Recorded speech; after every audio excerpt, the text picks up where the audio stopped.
എല്ലാ ഉദ്യോഗാർത്ഥികൾക്കും ടാലന്റിന്റെ daily current affairs ക്ലാസ്സിലേക്ക് സ്വാഗതം. ഇന്ന് നമ്മൾ ചർച്ച ചെയ്യാൻ പോകുന്നത് 2026 മാർച്ച് 16, 17 തീയതികളിലെ പ്രധാന ആനുകാലിക വിഷയങ്ങളും അവയുടെ അനുബന്ധ വിവരങ്ങളുമാണ്. അപ്പോൾ നമുക്ക് ക്ലാസ്സിലേക്ക് കടക്കാം.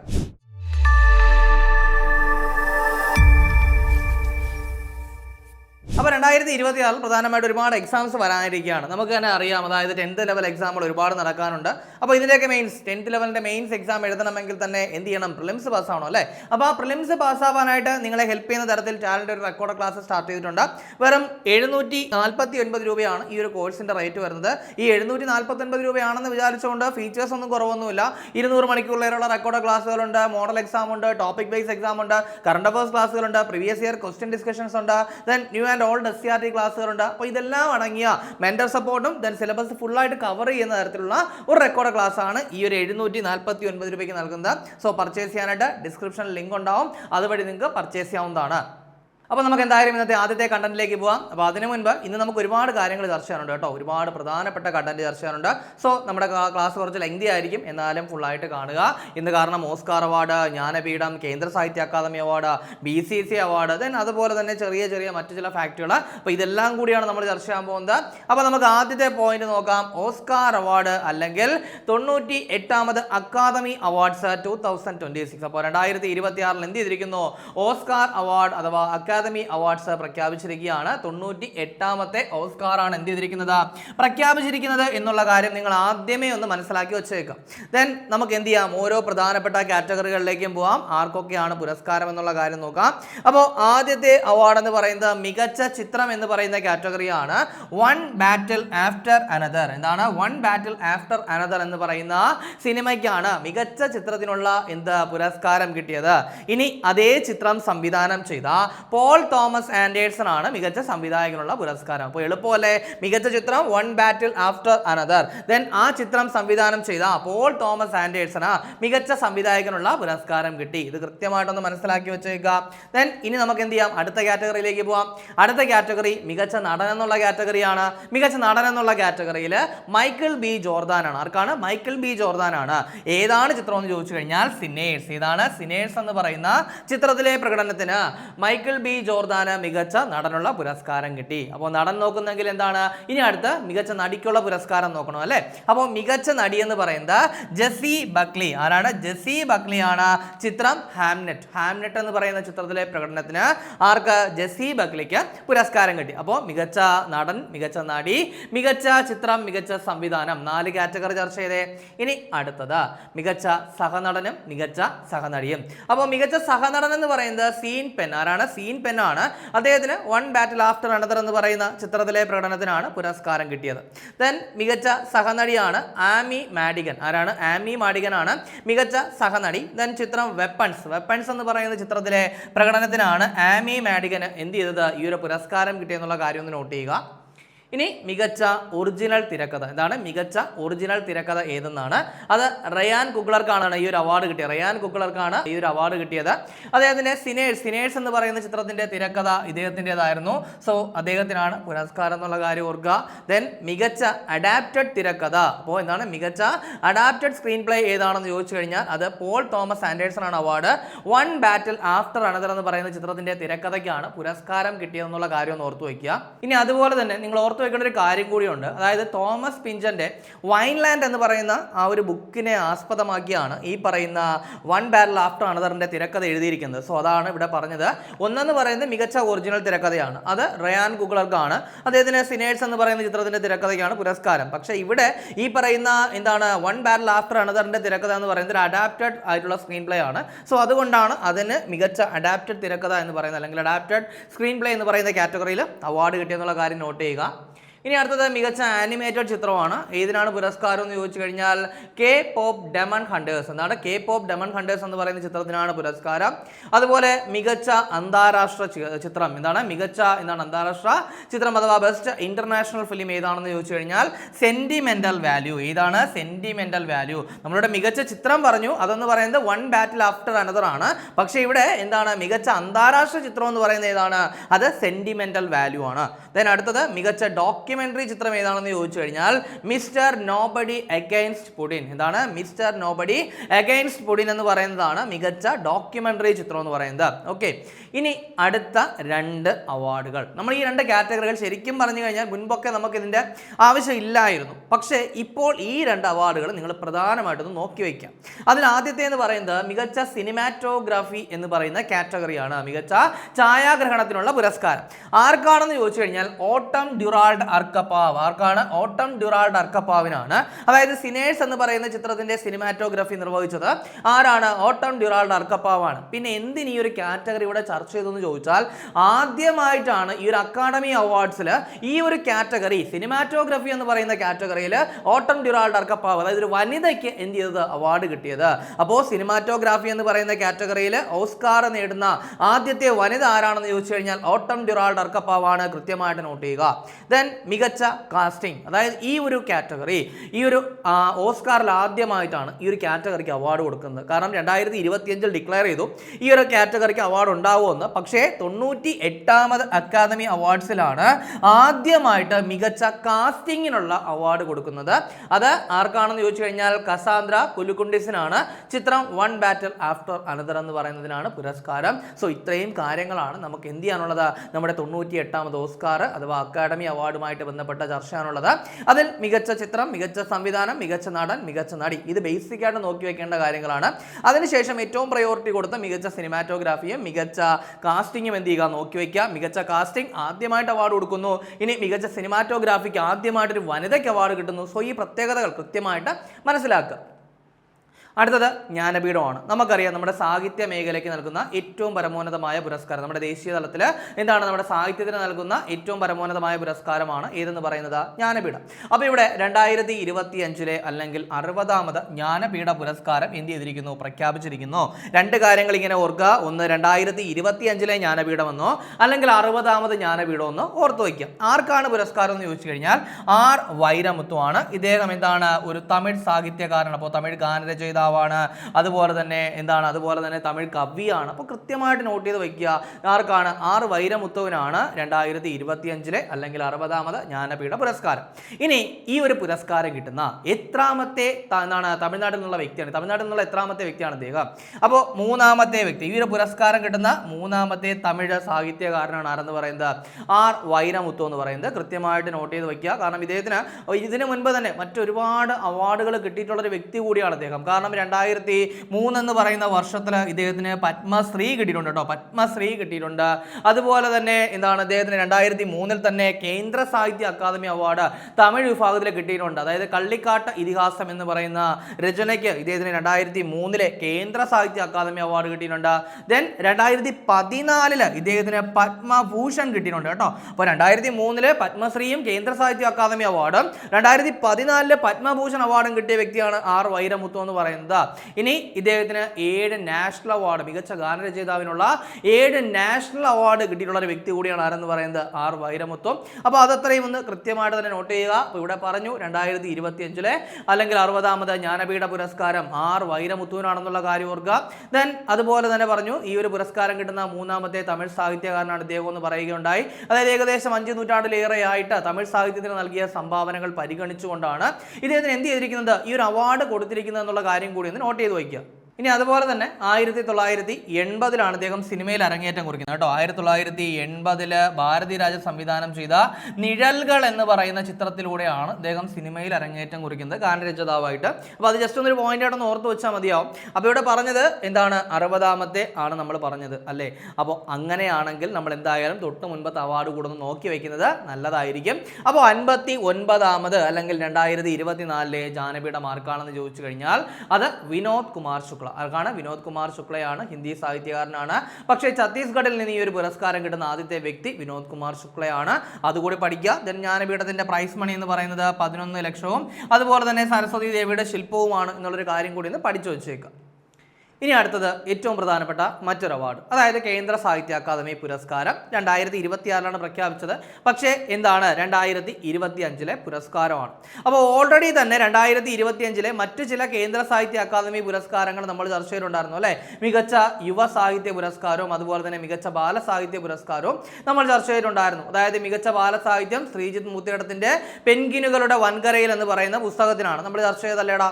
അതേപോലെ തന്നെ 2025 കേന്ദ്ര സാഹിത്യ അക്കാദമിയുടെ മികച്ച യുവ പുരസ്കാരം കിട്ടിയത് ആർക്കാണ് നമ്മൾ ചർച്ചയിലുണ്ടായിരുന്നു? അഖിൽ പി ധർമ്മജനാണ് അല്ലെ. ഏറ്റവും കൂടുതൽ ചർച്ചാ വിഷയമായ അദ്ദേഹത്തിന്റെ റാം കെയർ ഓഫ് ആനന്ദിക്കാണ് മികച്ച യുവ സാഹിത്യ പുരസ്കാരം കിട്ടിയെന്നുള്ള കാര്യവും നമ്മൾ ചർച്ച ചെയ്ത് കഴിഞ്ഞതാണ്.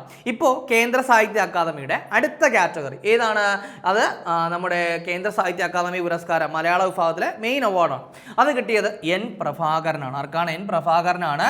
അദ്ദേഹത്തിന്റെ മായാമനുഷ്യർ, ഇതാണ് മായാമനുഷ്യർ എന്ന് പറയുന്ന നോവലിനാണ് പുരസ്കാരം കിട്ടിയെന്നുള്ള കാര്യം കൃത്യമായിട്ട് പഠിച്ചു വെച്ചേക്കുക. അപ്പോൾ മായാമനുഷ്യർ എന്ന് പറയുന്ന പുസ്തകം എഴുതിയത് ആരാണെന്ന് ചോദിച്ചു കഴിഞ്ഞാൽ ആരാണ്? എൻ പ്രഭാകരനാണ്. അതിനാണ് 2025 കേന്ദ്ര സാഹിത്യ അക്കാദമി പുരസ്കാരം കിട്ടിയത്.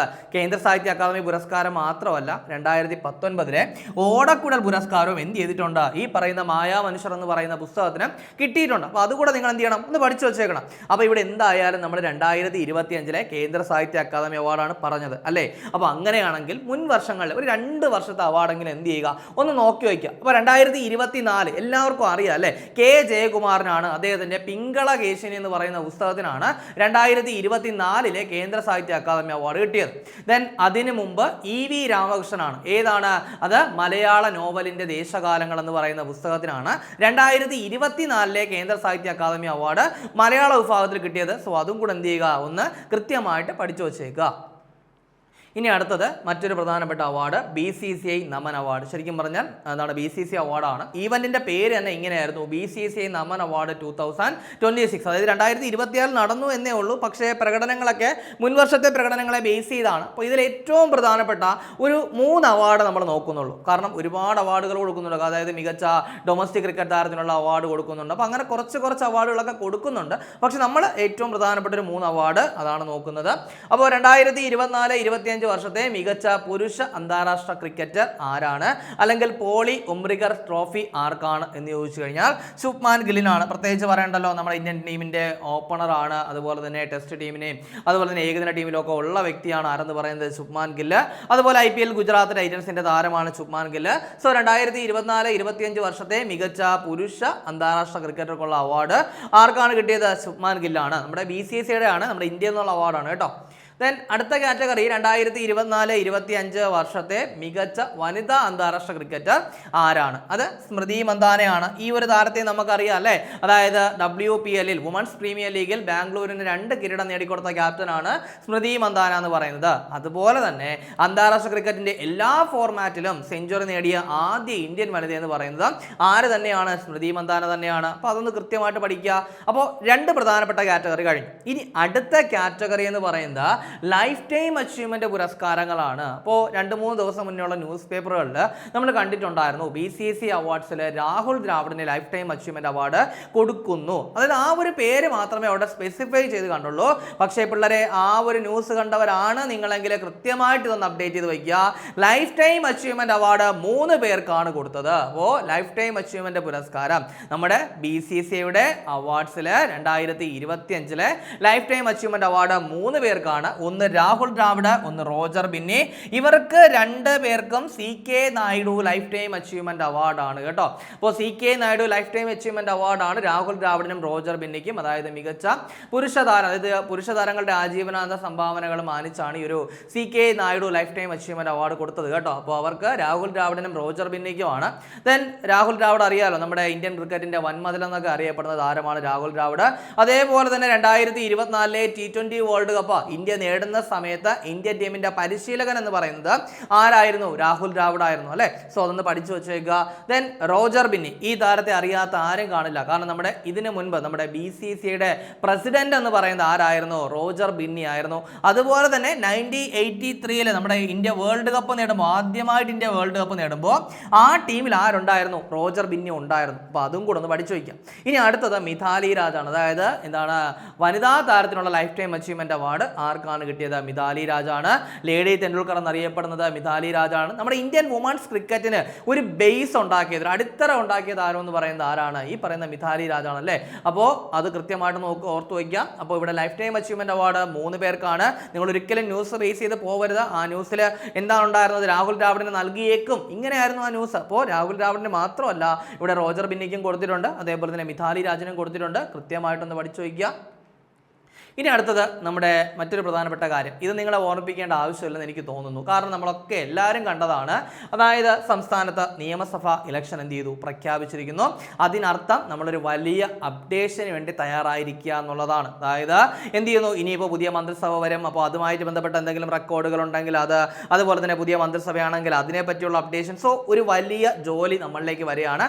എന്ത് തന്നെയായിരുന്നാലും ആയിക്കോട്ടെ, സംസ്ഥാനത്ത് നിയമസഭാ ഇലക്ഷൻ പ്രഖ്യാപിച്ചിരിക്കുകയാണ്. 2 പ്രധാനപ്പെട്ട തീയതികൾ നോക്കി വയ്ക്കുക. ഒന്ന്, എന്നാണ് ഇലക്ഷൻ നടക്കുന്നത് എന്ന് ചോദിച്ചു കഴിഞ്ഞാൽ ഏപ്രിൽ 9 എന്നാണ്. ഏപ്രിൽ 9 ഇലക്ഷൻ നടക്കുന്നു. മെയ് 4 എന്ത് ചെയ്യുന്നത്? റിസൾട്ട് പ്രഖ്യാപിക്കുന്നത്. അപ്പോൾ ഏപ്രിൽ 9 കേരളത്തിൽ ഇലക്ഷൻ നടക്കുക. മെയ് 4 റിസൾട്ട് പ്രഖ്യാപിക്കുന്നത് എന്നുള്ള കാര്യം പഠിക്കുക. ബാക്കി കാര്യങ്ങളൊക്കെ റിസൾട്ട് വരട്ടെ, നമുക്ക് എന്ത് ചെയ്യാം? അതിനെപ്പറ്റി വളരെ ഡീറ്റെയിൽ ആയിട്ട് തന്നെ കേരള നിയമസഭാ ഇലക്ഷനെ പറ്റി ഡീറ്റെയിൽ ആയിട്ട് തന്നെ നമുക്ക് എന്ത് ചെയ്യാം? ചർച്ച ചെയ്യാം. ദെൻ ഈ ഒരു ഇലക്ഷനുമായിട്ട് ബന്ധപ്പെട്ട് ഇടയ്ക്ക് എന്തെങ്കിലുമൊക്കെ അപ്ഡേറ്റ് വരുവാണെങ്കിൽ നമ്മൾ അതിനെപ്പറ്റി നമ്മുടെ ക്ലാസ്സിൽ എന്ത് ചെയ്യും? ചർച്ച ചെയ്ത് തന്നെ പോകും. അതോർത്ത് നിങ്ങൾ ടെൻഷൻ അടിക്കേണ്ട.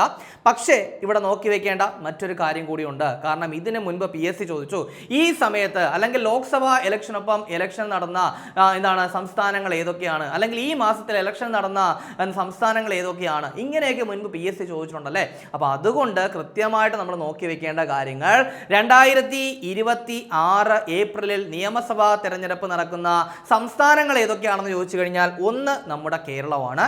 ഇനി അടുത്തത് നമ്മുടെ അയൽ സംസ്ഥാനമായിട്ടുള്ള തമിഴ്നാടുണ്ട് കേട്ടോ. നമ്മുടെ തമിഴ്നാടും ഈ സമയത്താണ്. ദെൻ അതേപോലെ തന്നെ അസമിൽ എന്ത് ചെയ്യുന്നുണ്ട്? ഇലക്ഷൻ നടക്കുന്നുണ്ട്. ദെൻ അതുപോലെ തന്നെ എന്താണ്? വെസ്റ്റ് ബംഗാൾ, പശ്ചിമ ബംഗാളിലും എന്ത് ചെയ്യുന്നുണ്ട്? ഇലക്ഷൻ നടക്കുന്നുണ്ട്. അപ്പോൾ ഈ ഇലക്ഷൻ നടക്കുന്നതിൽ ബാക്കി ഈ വെസ്റ്റ് ബംഗാൾ ഒഴികെ ബാക്കി എല്ലായിടത്തും ഒറ്റ ഘട്ടമായിട്ടാണ് ഇലക്ഷൻ. പക്ഷേ വെസ്റ്റ് ബംഗാളിൽ മാത്രം 2 ഘട്ടമായിട്ട് ഇലക്ഷൻ നടക്കുന്നു കേട്ടോ. അപ്പോൾ വെസ്റ്റ് ബംഗാളിൽ എത്ര ഘട്ടമാണ്? 2 ഘട്ടമായിട്ടാണ് ഇലക്ഷൻ നടക്കുന്നത്. ബാക്കി എല്ലായിടത്തും എങ്ങനെയാണ്? ഒറ്റ ഘട്ടമായിട്ടാണ് ഇലക്ഷൻ നടക്കുന്നത്. ദെൻ കഴിഞ്ഞില്ല, സംസ്ഥാനങ്ങൾ മാത്രമേ ഞാൻ പറഞ്ഞുള്ളൂ. കേരളം, തമിഴ്നാട്, അസം, വെസ്റ്റ് ബംഗാൾ, ഇവിടെ മാത്രമാണ് ഈ സംസ്ഥാനങ്ങളിൽ 2026 ഏപ്രിൽ ഇലക്ഷൻ നടക്കുന്നു. ഇനി ഒരു കേന്ദ്ര ഭരണ പ്രദേശത്ത് കൂടി എന്ത് ചെയ്യുന്നുണ്ട്? ഈ ടൈമിൽ ഇലക്ഷൻ നടക്കുന്നുണ്ട്. ഏതാണെന്ന് ചോദിച്ചു കഴിഞ്ഞാൽ പുതുച്ചേരിയാണ്. ഏതാണ്? പുതുച്ചേരിയാണ്. അപ്പോൾ അതും കൂടെ ഒന്ന് പഠിച്ചേക്കണേ. പുതുച്ചേരിയിലാണ് എന്ത് ചെയ്യുന്നത്? ഇലക്ഷൻ നടക്കുന്നത്. ഓക്കെ അല്ലേടാ?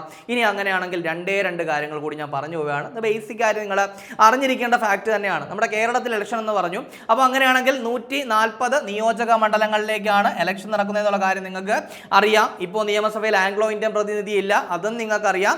ദെൻ നമ്മുടെ കേരളത്തിൽ ഏറ്റവും കൂടുതൽ നിയമസഭാ മണ്ഡലങ്ങളുള്ള ജില്ല ഏതാണെന്ന് ചോദിച്ചു കഴിഞ്ഞാൽ അത് ഏതെന്ന് പറയണം? മലപ്പുറം എന്ന് പറയണം. ഓക്കെ അല്ലേ? മലപ്പുറത്താണ് ഏറ്റവും കൂടുതൽ നിയോജക മണ്ഡലങ്ങളുള്ളത്. ഏറ്റവും കുറവ് എവിടെയാണെന്ന് ചോദിച്ചു കഴിഞ്ഞാൽ അത് വയനാടാണ്. എവിടെയാണ്? വയനാടാണ്. അപ്പോൾ ഓക്കെ അല്ലേ? നമ്മുടെ ഇലക്ഷനുമായിട്ട് ബന്ധപ്പെട്ട കുറച്ച് ബേസിക് കാര്യങ്ങൾ മാത്രമേ പറഞ്ഞുള്ളൂ. അപ്പോൾ നിങ്ങളൊന്ന് പഠിച്ചു വയ്ക്കാൻ വേണ്ടി ശ്രമിക്കുക. ബാക്കി കാര്യങ്ങളൊക്കെ നമ്മൾ എന്ത് ചെയ്യും? ഈ ഒരു ഇലക്ഷൻ കഴിയുമ്പോൾ ഡീറ്റെയിൽ ആയിട്ട് തന്നെ ചർച്ച ചെയ്യും. ഇനി അടുത്ത് നമുക്ക് നോക്കാനുള്ളത് ഒരു പദ്ധതിയുമായിട്ട് ബന്ധപ്പെട്ട കാര്യമാണ്. അതായത് കുട്ടികളിലെ ഗുരുതര വൃക്കരോഗം വർദ്ധിച്ചു വരുന്ന സാഹചര്യത്തിൽ സംസ്ഥാന ആരോഗ്യ വകുപ്പ് ആരംഭിച്ച പദ്ധതി ഏതാണ്? അപ്പോൾ എന്താ പറഞ്ഞേ? കുട്ടികളിലെ ഗുരുതര വൃക്കരോഗം വർദ്ധിച്ചു വരുന്ന സാഹചര്യത്തിൽ സംസ്ഥാന ആരോഗ്യ വകുപ്പ് ആരംഭിച്ച പദ്ധതി ഏത് എന്നുള്ളതാണ്. പ്രതീക്ഷ എന്നാണ് ഈ ഒരു പദ്ധതിയുടെ പേര്. അപ്പോൾ ശരിക്കും പറഞ്ഞാൽ പ്രതീക്ഷ എന്നുള്ളതിന് ഒരു പൂർണ്ണ രൂപമുണ്ട് കേട്ടോ. അപ്പോൾ നിങ്ങളൊന്ന് നോട്ട് ചെയ്ത് വെക്കുക. കാരണം പലപ്പോഴായിട്ട് ഒരുപാട് പേര് ആവശ്യപ്പെട്ടിരുന്നു കഴിവതും ഈ പൂർണ്ണ രൂപങ്ങളൊക്കെ ഒന്ന് സ്ലൈഡിൽ വയ്ക്കാമോ, ഒന്ന് സ്ക്രീനിൽ കാണിക്കാമോ എന്നവർ ചോദിച്ചിട്ടുണ്ടായിരുന്നു. കാരണം ഈ പറഞ്ഞു പോകുന്ന സമയത്ത് ചിലപ്പോൾ നോട്ട് ചെയ്ത് പോകാനുള്ള ബുദ്ധിമുട്ട് കൊണ്ടായിരിക്കാം. അപ്പോൾ എന്തായാലും നിങ്ങളുടെ ആ ഒരു അഭ്യർത്ഥന പരിഗണിച്ചിട്ടുണ്ട്. ഇപ്പോൾ സ്ക്രീൻ തന്നെ വെച്ചിട്ടുണ്ട്. അപ്പോൾ അത് വെച്ച് നിങ്ങൾക്ക് വേണമെങ്കിൽ എഴുതിയെടുക്കാം. അപ്പോൾ paediatric renal assessment treatment and intervention in Kerala state എന്നുള്ളതാണ് ഈ പറയുന്ന പ്രതീക്ഷയുടെ പൂർണ്ണ രൂപം എന്ന് പറയുന്നത് കേട്ടോ. അപ്പോൾ അതും കൂടെ ഒന്ന് പഠിച്ചു വെച്ചേക്കുക. അപ്പോൾ കുട്ടികളിലെ ഗുരുതര വൃക്കരോഗം വർദ്ധിച്ചു വരുന്ന സാഹചര്യത്തിൽ സംസ്ഥാന ആരോഗ്യ വകുപ്പ് ആരംഭിച്ച പദ്ധതിയാണ് പ്രതീക്ഷ. അപ്പോൾ ഇതുവഴി എന്ത് ചെയ്യാം? നേരത്തെ തന്നെ വൃക്കരോഗം കണ്ടെത്താനും അതിനുവേണ്ടിയുള്ള ചികിത്സാ നടപടികൾ സ്വീകരിക്കാനും എന്ത് ചെയ്യും? കഴിയും എന്നുള്ളതാണ് പ്രത്യേകത. അപ്പോൾ അതുകൂടെ ഒന്ന് പഠിച്ചു വയ്ക്കാം. ഇനി അടുത്തത് ഒരു അപ്പോയിൻമെൻറ്റുമായിട്ട് ബന്ധപ്പെട്ടൊരു കാര്യമാണ്. അതായത് മൃഗസംരക്ഷണ വകുപ്പ് ഡയറക്ടർ സ്ഥാനത്തെത്തുന്ന ആദിവാസി വിഭാഗത്തിൽ നിന്നുള്ള ആദ്യത്തെ വ്യക്തി ആരാണ്? അപ്പോൾ എന്താ പറഞ്ഞത്? മൃഗസംരക്ഷണ വകുപ്പ് ഡയറക്ടർ സ്ഥാനത്തെത്തുന്ന ആദിവാസി വിഭാഗത്തിൽ നിന്നുള്ള ആദ്യത്തെ വ്യക്തി ആര് എന്നാണ്? Doctor K Sindhu. ആരാണ്? ഡോക്ടർ കെ സിന്ധു ആണ്. കൃത്യമായിട്ടൊന്ന് പഠിക്കുക. ഇനി അടുത്തത് ഒരു കടല ഇനവുമായിട്ട് ബന്ധപ്പെട്ട കാര്യം, അതായത് നമ്മുടെ ചന്ദ്രനിൽ നിന്ന് ശേഖരിച്ച മണ്ണുണ്ട്. കാരണം ഇപ്പോൾ ചന്ദ്രനിൽ നിന്ന് ഒരുപാട് ഉപഗ്രഹങ്ങളൊക്കെ പോകുന്ന സമയത്ത് അവിടെ നിന്ന് സാമ്പിളുകളൊക്കെ കളക്ട് ചെയ്യാറുണ്ട് അല്ലേ. അപ്പോൾ അത് പിന്നീട് ഇവിടെ കൊണ്ടുവന്ന് പലതരത്തിലുള്ള പരീക്ഷണങ്ങൾക്ക് വിധേയമാകാറുണ്ട്. അപ്പോൾ അത്തരത്തിൽ അടുത്തിടെ ചന്ദ്രനിൽ നിന്നും ശേഖരിച്ച മണ്ണിൽ കൃഷി ചെയ്ത കടല ഇനം ഏത് എന്നുള്ളതാണ്. അത് മൈലസ്. അപ്പോൾ മൈലസ് എന്ന് പറയുന്ന കടല ഇനം എന്ത് ചെയ്തിരിക്കുകയാണ്? ചന്ദ്രനിൽ നിന്ന് ശേഖരിച്ച മണ്ണിൽ കൃഷി ചെയ്തിരിക്കുകയാണ്. കാരണം നമുക്കറിയാം ഈ പറയുന്ന ബഹിരാകാശത്തേക്ക് പോകുമ്പോൾ ഫുഡും കൂടെ കൊണ്ടുപോകുക എന്നുള്ളത് പോസിബിൾ ആയിട്ടുള്ള കാര്യമല്ല. അപ്പോൾ എന്ത് ചെയ്യുക, ചന്ദ്രനിലെ കൃഷി ചെയ്യുക എന്നുള്ള ഒരു തലത്തിലേക്കൊക്കെ നമ്മുടെ ശാസ്ത്രജ്ഞരൊക്കെ എന്ത് ചെയ്തിരിക്കുന്നു, ചിന്തിച്ചു തുടങ്ങിയിരിക്കുന്നു. അതിന്റെ ഭാഗമായിട്ടുള്ള പരീക്ഷണങ്ങൾ ഇവിടെ നടക്കുകയാണ്. അപ്പോൾ അത്തരത്തിൽ നടന്ന നാസയുടെ നേതൃത്വത്തിൽ നടന്ന ഒരു പരീക്ഷണമാണിത്. അവരുടെ അപ്പോളോ ദൗത്യത്തിന്റെ ഭാഗമായിട്ട് കളക്ട് ചെയ്ത മണ്ണിലാണ് എന്ത് ചെയ്യുന്നത്, ഈ ഒരു കടല കൃഷി ചെയ്യുന്നത് കേട്ടോ.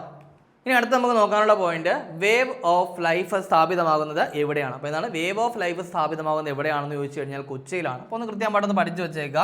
ഇനി എന്താണ് ഈ ഒരു വേവ് ഓഫ് ലൈഫ് എന്ന് ചോദിച്ചു കഴിഞ്ഞാൽ അവയവദാതാക്കൾക്കുള്ള സ്മാരകമാണ്. അപ്പോൾ നമുക്കറിയാം നമ്മുടെ കേരളത്തിൽ ഒരുപാട് അവയവദാതാക്കളൊക്കെ ഉണ്ട്. അവരെ ആദരിക്കുന്നതിന് ഭാഗമായിട്ട് തുടങ്ങുന്ന ഒരു സ്മാരകമാണ് ഈ പറയുന്ന വേവ് ഓഫ് ലൈഫ് എന്ന് പറയുന്നത്. കൊച്ചിയിലാണ് സ്ഥാപിതമാകുന്നത്. നമ്മുടെ സംസ്ഥാനത്തിന്റെ അവയവദാന പദ്ധതിയാണ് മൃതസഞ്ജീവനി എന്ന് പറയുന്നത് അല്ലേ. അതുവഴിയൊക്കെ അവയവദാനം ചെയ്തവരുടെ പേരുകളൊക്കെ തന്നെ ഈ ഒരു സ്മാരകത്തിൽ ഉണ്ടാവും എന്നുള്ളൊരു കാര്യം ഓർക്കുക. ദെൻ കേരളത്തിലെ തന്നെ ആദ്യത്തെ അവയവദാതാക്കളുടെ സ്മാരകമാണ് കേട്ടോ, അവയവദാതാക്കളുടെ സ്മാരകമാണ് ഇതെന്നുള്ള കാര്യം ഓർക്കുക. ദെൻ ഇന്ത്യയിലെ രണ്ടാമത്തെ അവയവദാതാക്കളുടെ സ്മാരകം കൂടിയാണ് ഈ പറയുന്ന വേവ് ഓഫ് ലൈഫ് എന്ന് പറയുന്നത്. അപ്പോൾ അതുകൂടെ ഒന്ന് നോട്ട് ചെയ്ത് വയ്ക്കുക. ഇനി അടുത്ത് നമുക്ക് നോക്കാനുള്ള പോയിന്റ്, ഇന്ത്യ ആദ്യമായിട്ട് അസമിൽ നിന്നും UK-യിലേക്കും ഇറ്റലിയിലേക്കും കയറ്റുമതി ചെയ്യുന്ന GI ടാഗ് ലഭിച്ച അരി ഇനം ഏത് എന്നുള്ളതാണ്. അത് ജോഹ അരിയാണ്. അപ്പോൾ ജോഹ അരി എന്ന് പറയുന്നത് എവിടത്തെയാണ്? അസമിലെ GI ടാഗ് ലഭിച്ച ഉൽപ്പന്നമാണ്. അത് എന്ത് ചെയ്യാൻ പോവുകയാണ്? ആദ്യമായിട്ട് ഈ പറയുന്ന ഇറ്റലിയിലേക്കും UK-യിലും ഒക്കെ എന്ത് ചെയ്യുന്നുണ്ട്, കയറ്റുമതി ചെയ്യാനായിട്ട് പോവുകയാണ്. അപ്പോൾ കൃത്യമായിട്ടൊന്ന് നോട്ട് ചെയ്യുക. ഇനി അടുത്തത്, ഇന്ത്യൻ ചരിത്രത്തിൽ ആദ്യമായിട്ട് പ്രതിപക്ഷം പാർലമെന്റിൽ മുഖ്യ തെരഞ്ഞെടുപ്പ് കമ്മീഷണർക്കെതിരെ ഇംപീച്ച്മെന്റ് നോട്ടീസ് നൽകിയിരിക്കുകയാണ്. അപ്പോൾ നമുക്കറിയാം ഇപ്പോൾ നമ്മുടെ മുഖ്യ തെരഞ്ഞെടുപ്പ് കമ്മീഷണർ എന്ന് പറയുന്നത് ജ്ഞാനേഷ് കുമാറാണ് അല്ലേ.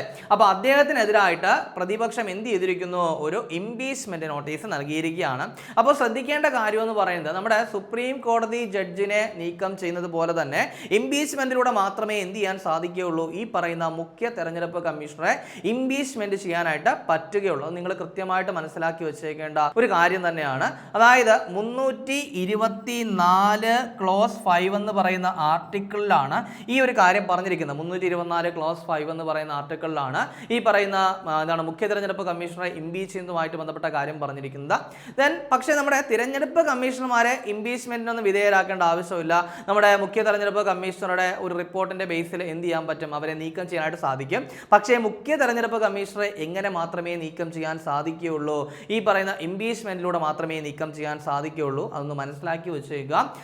വെറുതെ നീക്കം ചെയ്യാൻ സാധിക്കില്ല. ഈ ഒരു കാര്യം പാസ്സാവണമെങ്കിൽ തന്നെ ഇരു സഭകളിലെയും വോട്ട് ചെയ്യുന്ന അംഗങ്ങളുടെ 2/3 ഭൂരിപക്ഷം ഉണ്ടാവണം കേട്ടോ. 2/3 ഭൂരിപക്ഷം ഉണ്ടാവണം എന്നുള്ളൊരു കാര്യം, അതായത് സ്പെഷ്യൽ മെജോറിറ്റി ഉണ്ടായിരിക്കണം എന്നുള്ളതാണ്. അപ്പോൾ അത് കൃത്യമായിട്ടൊന്ന് പഠിച്ചു വെച്ചേക്കുക.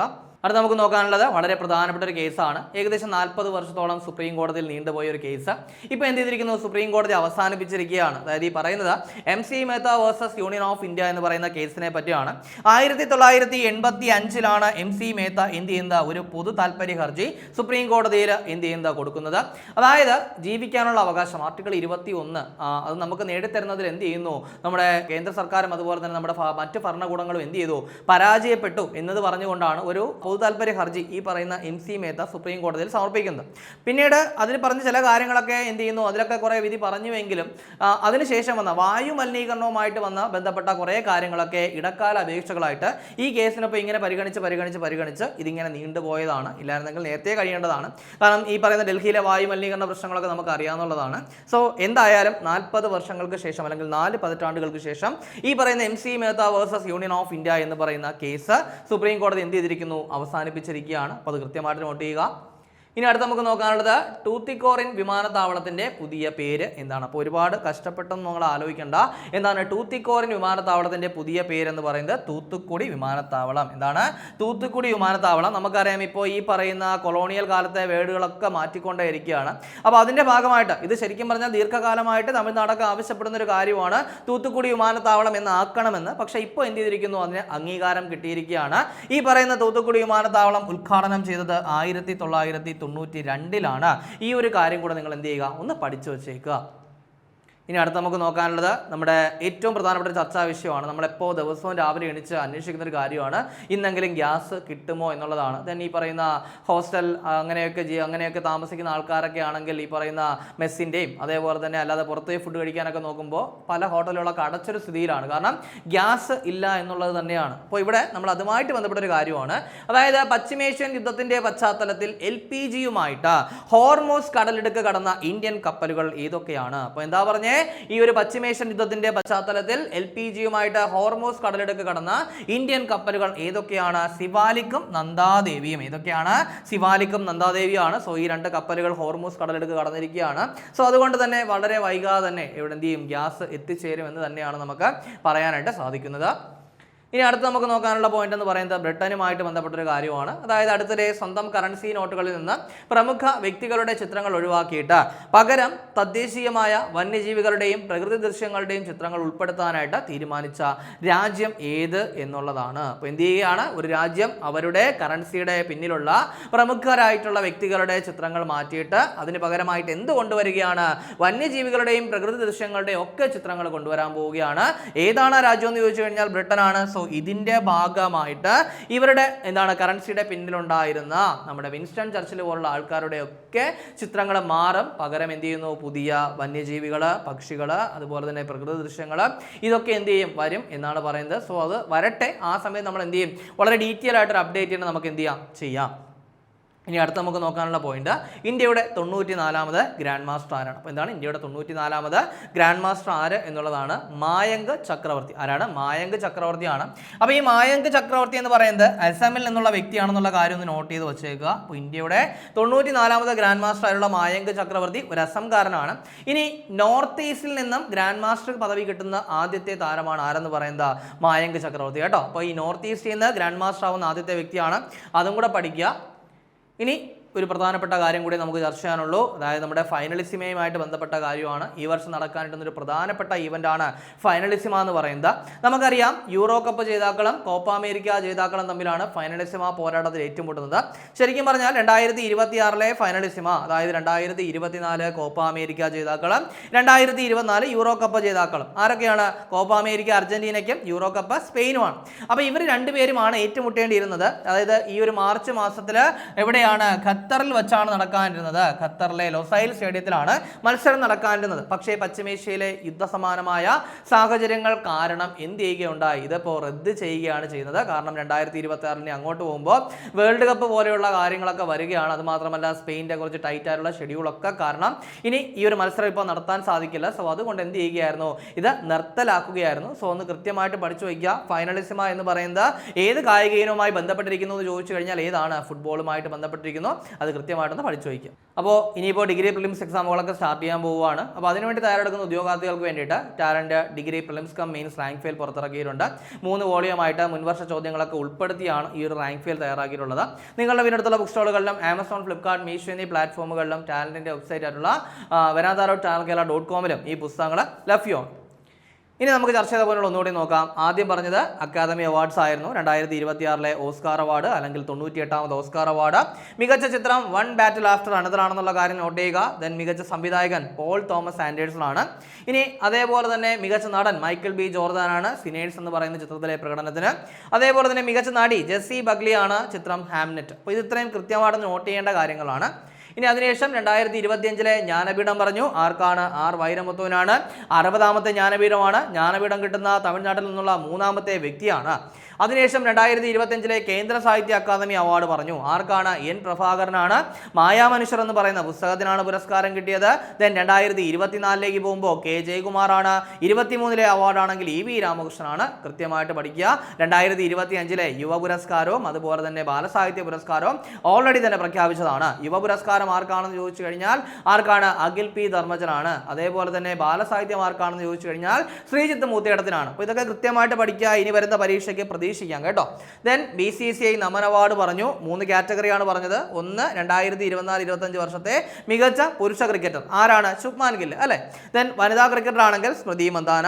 ദെൻ ലൈഫ് ടൈം അച്ചീവ്മെന്റ് പുരസ്കാരങ്ങൾ രാഹുൽ ദ്രാവിഡ്, റോജർ ബിന്നി, മിഥാലി രാജ്, ഇവർക്ക് 3 പേർക്കുമാണ്. ഇനി ഒരു കാര്യം കൂടിയുണ്ട് കേട്ടോ. ഈ BCCI അവാർഡ്സിൽ നമ്മുടെ എന്ത് ചെയ്തിട്ടുണ്ട്? ചെയ്തിട്ടുണ്ട്, നമ്മുടെ ഇന്ത്യൻ ടീമിനെ ആദരിച്ചിട്ടുണ്ടായിരുന്നു. അതായത് ഈ ഒരു റീസെന്റ് ആയിട്ട് നടന്ന പ്രധാനപ്പെട്ട ICC ടൂർണമെന്റുകളിൽ കിരീടം നേടിയ ഇന്ത്യൻ ടീമിന്, അതായത് 2026 T20 വേൾഡ് കപ്പ് നേടിയ ഇന്ത്യൻ ടീം, 2025 വനിതാ ഏകദിന ലോകകപ്പ് നേടിയ ഇന്ത്യൻ ടീം, 2025 ചാമ്പ്യൻസ് ട്രോഫി നേടിയ ഇന്ത്യൻ ടീം, ദെൻ 2026 നടന്ന അണ്ടർ-19 പുരുഷ ലോകകപ്പ് നേടിയ ഇന്ത്യൻ ടീം, ദെൻ 2025 നടന്ന വനിതാ അണ്ടർ-19 വേൾഡ് കപ്പ് നേടിയ ഇന്ത്യൻ ടീം. സോ ഈ 5 ടീമുകളെയും എന്ത് ചെയ്തിട്ടുണ്ടായിരുന്നു, ഈ ഒരു പരിപാടിയിൽ ആദരിച്ചിട്ടുണ്ടായിരുന്നു. സോ നിങ്ങൾ അതുകൂടെ ഒന്ന് നോട്ട് ചെയ്ത് വെച്ചേക്കണേ. ഇനി അതിനുശേഷം പറഞ്ഞത് നമ്മുടെ സംസ്ഥാനത്ത് നിയമസഭാ ഇലക്ഷൻ പ്രഖ്യാപിച്ച കാര്യം നമ്മൾ പറഞ്ഞു അല്ലേ. അതായത് മെയ് 4 റിസൾട്ട് വരിക, ഏപ്രിൽ 9 ഇലക്ഷൻ നടക്കുക. ദെൻ കുട്ടികളിലെ ഗുരുതര വൃക്കരോഗം വർദ്ധിച്ചു വരുന്ന സാഹചര്യത്തിൽ സംസ്ഥാന ആരോഗ്യ വകുപ്പ് ആരംഭിച്ച പദ്ധതിയാണ് പ്രതീക്ഷ എന്ന് നമ്മൾ പറഞ്ഞു. അതിന്റെ പൂർണ്ണരൂപം paediatric renal assessment treatment and intervention in Kerala state എന്നുള്ളതാണ്. അതുകൂടെ പഠിക്കുക. ദെൻ അതിനുശേഷം നമ്മൾ പറഞ്ഞത് എന്താണ്, ഒരു അപ്പോയിൻമെന്റുമായിട്ട് ബന്ധപ്പെട്ട കാര്യം. അതായത് മൃഗസംരക്ഷണ വകുപ്പ് ഡയറക്ടർ സ്ഥാനത്തെത്തുന്ന ആദിവാസി വിഭാഗത്തിൽ നിന്നുള്ള ആദ്യത്തെ വ്യക്തി ഡോക്ടർ കെ സിന്ധു ആണെന്ന് പറഞ്ഞു. ദെൻ അതിനുശേഷം അടുത്തിടെ ചന്ദ്രനിൽ നിന്നും ശേഖരിച്ച മണ്ണിൽ കൃഷി ചെയ്ത കടല ഇനം ഏതാണെന്ന് പറഞ്ഞു. അത് മൈലസ് ആണെന്നുള്ള കാര്യം ഓർക്കുക. ദെൻ അതിനുശേഷം വേവ് ഓഫ് ലൈഫ് സ്ഥാപിതമാകുന്നത് കൊച്ചിയിലാണെന്ന് പറഞ്ഞു. അതായത് അവയവദാതാക്കൾക്കുള്ള കേരളത്തിലെ ആദ്യത്തെ സ്മാരകമാണ് ഈ പറയുന്ന വേവ് ഓഫ് ലൈഫ്. ദെൻ അതിനുശേഷം പറഞ്ഞ പോയിന്റ് എന്താ, ജോഹാരിയെ പറ്റി പറഞ്ഞു അല്ലേ. GI ടാഗ് ലഭിച്ച അസമിലെ ഉൽപ്പന്നമാണ് ജോഹാരി. അത് എന്ത് ചെയ്യാൻ പോവുകയാണ്, ആദ്യമായിട്ട് ഇറ്റലിയിലേക്കും UK യിലും ഒക്കെ കയറ്റുമതി ചെയ്യാൻ പോവുകയാണ്.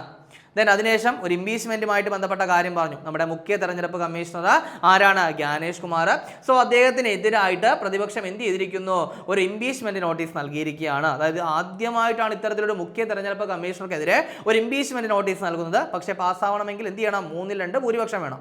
ദെൻ അടുത്തത്, നീണ്ട 4 പതിറ്റാണ്ടുകൾക്ക് ശേഷം അടുത്തിടെ സുപ്രീം കോടതി അവസാനിപ്പിച്ച ചരിത്രപ്രധാനമായ കേസ് ഏതാണെന്ന് പറഞ്ഞു. അത് MC Mehta versus union of India എന്ന് പറയുന്ന കേസാണ്. അതിനുശേഷം പറഞ്ഞ പോയിന്റ് എന്തായിരുന്നു, തൂത്തിക്കോറിൻ വിമാനത്താവളത്തിന്റെ പുതിയ പേര് എന്താണ്, അത് തൂത്തുക്കുടി എന്നാണ് അല്ലേ. ദെൻ അതിനുശേഷം പറഞ്ഞത് പശ്ചിമേഷ്യൻ യുദ്ധത്തിന്റെ പശ്ചാത്തലത്തിൽ LPGയുമായിട്ട് ഹോർമോസ് കടലിടുക്ക് കടന്ന ഇന്ത്യൻ കപ്പലുകൾ ഏതൊക്കെയാണ്, സിവാലിക്കും അതുപോലെ തന്നെ നന്ദാദേവിയും ആണെന്നുള്ള കാര്യം ഒന്ന് പഠിച്ചു വെച്ചേക്കുക. ദെൻ അതിനുശേഷം എന്ത് ചെയ്യുന്നു, ബ്രിട്ടൻ അവരുടെ കറൻസിയിൽ ഒരു ചേഞ്ച് കൊണ്ടുവരാൻ പോകുന്ന കാര്യം പറഞ്ഞു അല്ലേ. ഇതിനു മുൻപ് അവരുടെ കറൻസിയുടെ പിന്നിലുണ്ടായിരുന്നത് പ്രധാനപ്പെട്ട ചില നേതാക്കളും പ്രമുഖരായ മറ്റ് വ്യക്തികളുടെയൊക്കെ ഫോട്ടോ ആയിരുന്നു. ഇപ്പോൾ അത് മാറ്റിയിട്ട് എന്ത് ചെയ്യാൻ പോകുന്നു, അവരുടെ തദ്ദേശീയമായ വന്യജീവികളുടെയും പ്രകൃതി ദൃശ്യങ്ങളുടെയും ഒക്കെ ചിത്രങ്ങൾ അവർ വയ്ക്കാൻ പോവുകയാണ്. ബാക്കി കാര്യങ്ങൾ ആ കറൻസി വരുമ്പോൾ നമുക്ക് എന്ത് ചെയ്യാം, ഡീറ്റെയിൽ ആയിട്ട് അപ്ഡേറ്റ് ചെയ്യാം. അതിനുശേഷം ഇന്ത്യയുടെ 94ാമത് ഗ്രാൻഡ് മാസ്റ്ററെ പറഞ്ഞു, മായങ്ക് ചക്രവർത്തിയാണ്. അതായത് നോർത്ത് ഈസ്റ്റിൽ നിന്ന് ഗ്രാൻഡ് മാസ്റ്റർ പദവി കിട്ടുന്ന ആദ്യത്തെ വ്യക്തിയാണ് ആരെന്ന് പറയുന്നത്, മായങ്ക് ചക്രവർത്തി. ദെൻ ഫൈനലിസിമ ഔദ്യോഗികമായിട്ട് റദ്ദാക്കിയ കാര്യം നമ്മൾ എന്ത് ചെയ്തു, പറഞ്ഞു അല്ലേ. ഇനി കഴിഞ്ഞ ക്ലാസ്സുമായി ബന്ധപ്പെട്ട 2 ചോദ്യങ്ങൾ നൽകുകയാണ്. അതിന് ഉത്തരം കൂടി കമന്റ് ചെയ്യുക. ആദ്യത്തെ ചോദ്യം, വന്യജീവി ആക്രമണത്തിൽ മരിക്കുന്നവരുടെ കുടുംബങ്ങൾക്കുള്ള ധനസഹായത്തിന്റെ പുതുക്കിയ തുക എത്രയെന്നാണ്. 10 ലക്ഷം, 14 ലക്ഷം, 20 ലക്ഷം, 15 ലക്ഷം. ശരി ഉത്തരം കമന്റ് ചെയ്യുക. രണ്ടാമത്തെ ചോദ്യം, 2026 റിലീസ് ചെയ്തതിന്റെ 95ാം വാർഷികം ആഘോഷിക്കുന്ന ഇന്ത്യയുടെ ആദ്യ ശബ്ദചിത്രം ഏതെന്നാണ്. രാജാ ഹരിശ്ചന്ദ്ര, കിസാൻ കന്യ, ചോട്ടാ ചേതൻ, ആലം ആര. അപ്പോൾ അതിന്റെ ശരി ഉത്തരം കൂടി കമന്റ് ചെയ്യുക.